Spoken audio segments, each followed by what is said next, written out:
1947 को हमारा देश क्या आज़ाद हुआ था।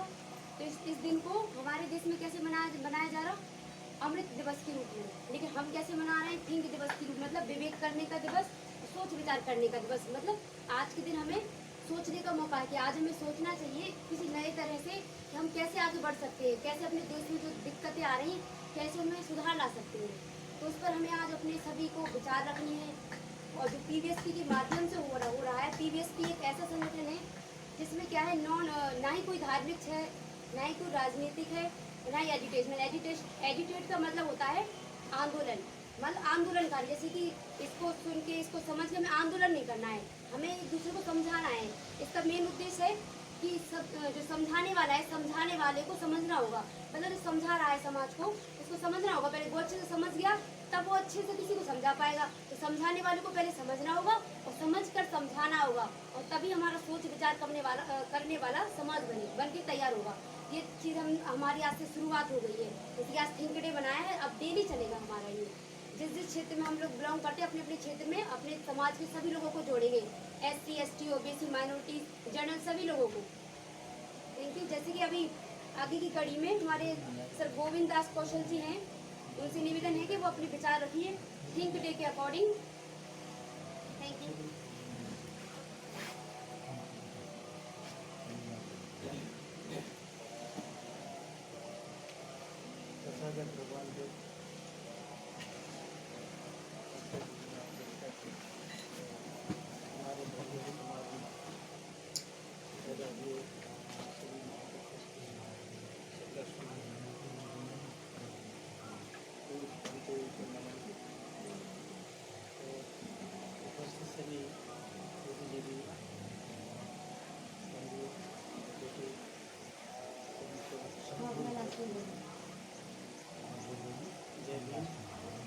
साथियों, आज हम 75वें 15 दिवस स्वच्छता दिवस के अवसर पर एकत्रित हुए हैं, और ऐसे अवसर पर मैं सभी लोगों को स्वच्छता दिवस की शुभकामनाएं देता हूँ।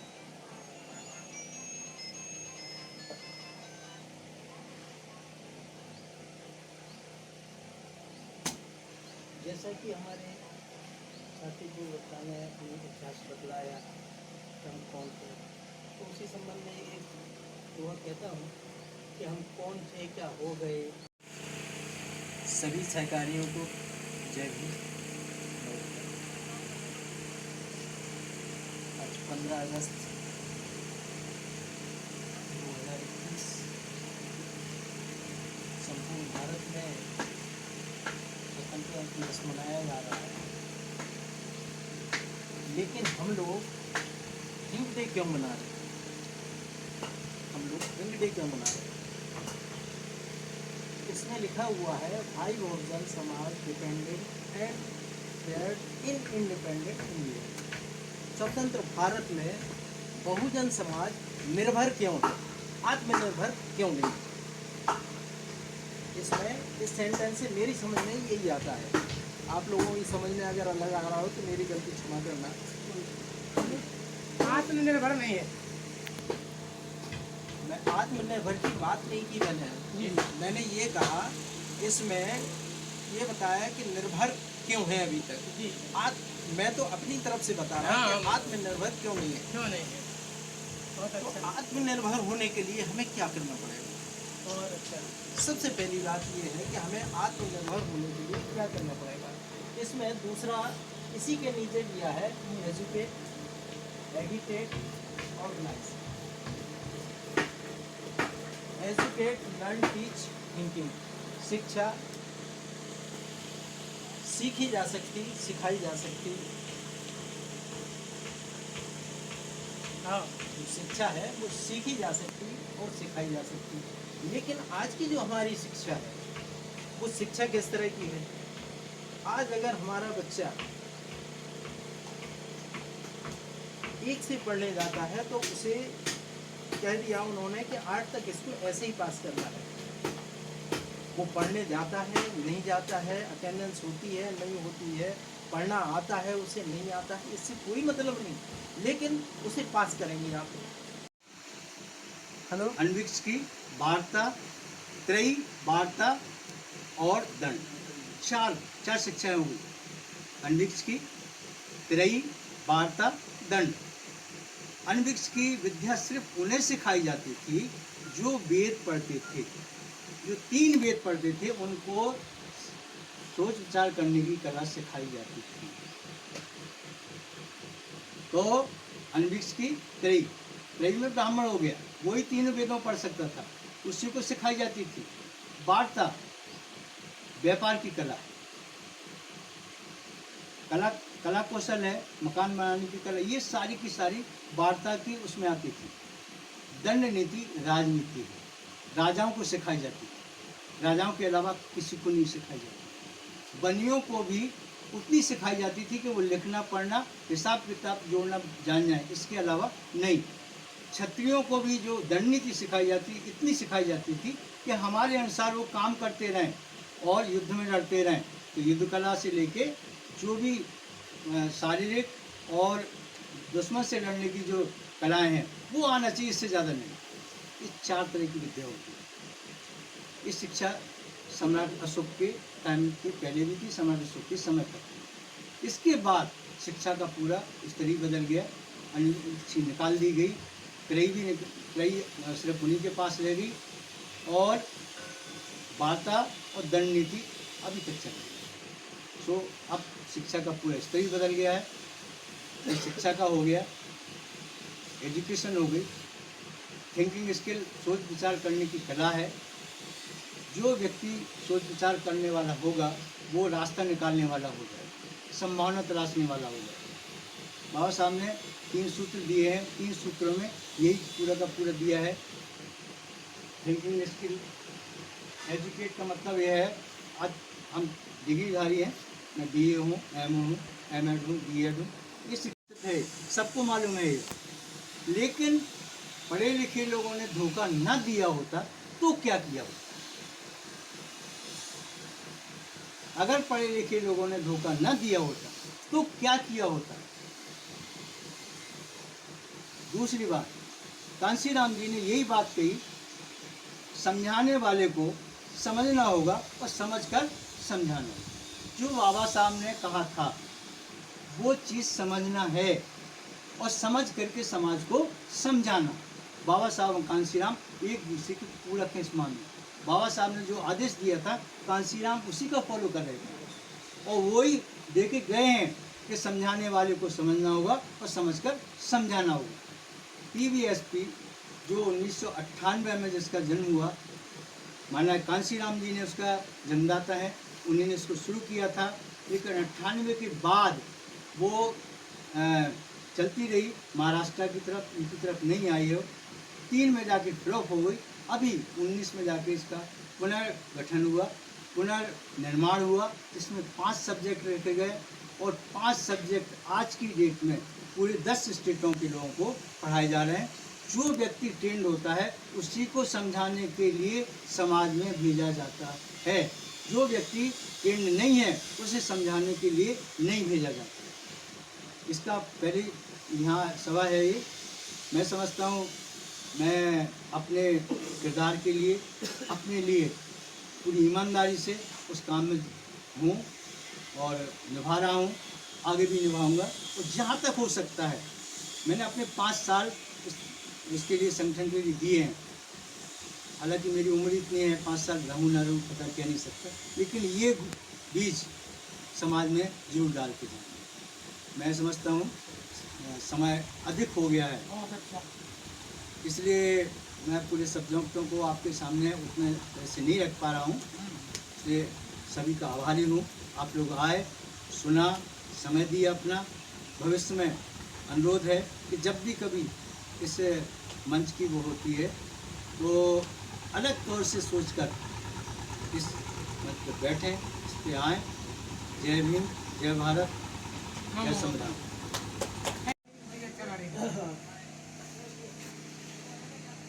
सर्वप्रथम तथागत गौतम बुद्ध को नमन करते हुए हम अपने पूर्वज समाज सुधारकों संत कबीरदास जी, संत रविदास जी, संत और महात्मा ज्योतिराव फुले साहूजी महाराज, डॉक्टर भीमराव अम्बेडकर तथा महानायक कांशीराम जी एवं के चरणों में श्रद्धा समर्पित करता हूँ।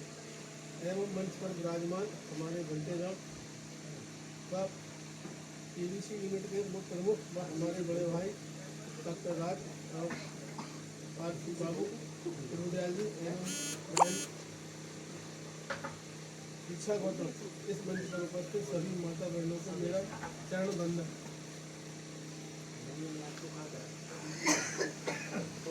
जैसा कि आज हमारे पीवीएसटी संस्था के द्वारा हमको कुछ करने का आदेश मिला है कि हम अपना जो है दिन सोच विचार करने का, आज के दिन को उन्होंने सोच विचार करने का बनाया है कि हम अपने विचार अपने जो है समाज के लिए विचारधारा न बनाएं और उसमें सोचें कि हम कैसे हमारा समाज का उत्थान हो और उस पर हम कार्य करें।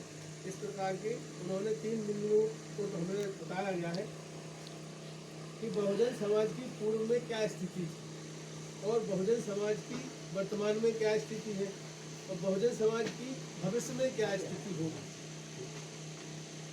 तो इस संबंध में जो है बहुजन समाज की पूर्व में क्या स्थिति, इसके बारे में थोड़ा सा जो है प्रकाश बताऊंगा।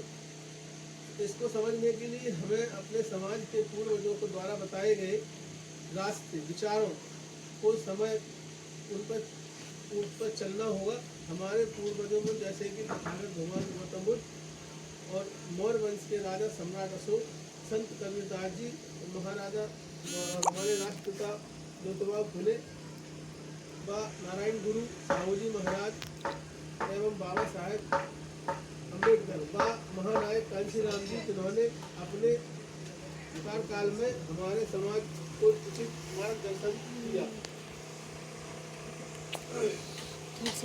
उस समय चातुर्वर्णीय व्यवस्था में समाज जगा हुआ, जातीय जगा हुआ था। सर्वप्रथम महान अशोका द्वारा उसके समय में